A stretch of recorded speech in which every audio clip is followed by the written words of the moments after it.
Isinagawa ang matagumpay na command visit ni Police Brigadier General Christopher C. Birung, Regional Director ng Police Regional Office 2 sa Camp Major Saturnino L. Dumlao, District 4, Bayombong, Nueva Vizcaya noong ika-28 ng Agosto taong kasalukuyan. Ang pagbisitang ito ay bahagi ng patuloy na pagsusuri at pagpapalakas ng mga programa at operasyon ng PNP sa rehiyon.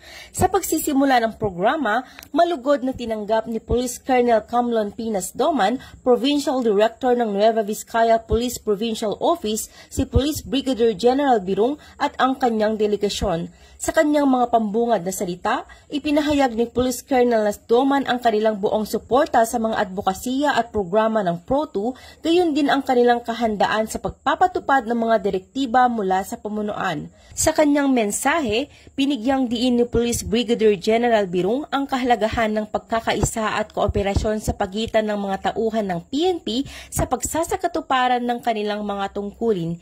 Hinikayat din niya ang lahat na ipagpatuloy ang mataas na antas ng profesionalismo at integridad upang mapanatili ang tiwala ng publiko sa kapulisan. Sa nasabing programa, pinangunahan naman ni Police Brigadier General Birung at Police Colonel Doman ang seremonya ng pagbasbas at pagtanggap ng mga bagong kagamitan ng PNP.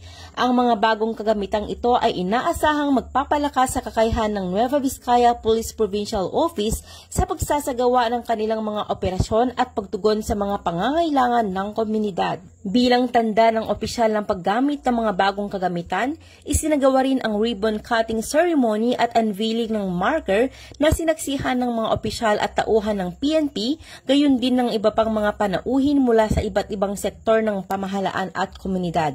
Nagtapos ang aktibidad sa isang pasasalamat mula sa pamunuan ng NVPPO sa pagbisita ni Police Brigadier General Birung at patuloy na suporta ng PRO2 sa kanilang mga programa at proyekto para sa seguridad at kapayapaan sa buong probinsya. Mula dito sa Lambak ng Cagayan, ako ang inyong Police News Network Correspondent, Patrolwoman Desiree T. Canceran, alagad ng batas, tagataguyod ng Balitang Pulis.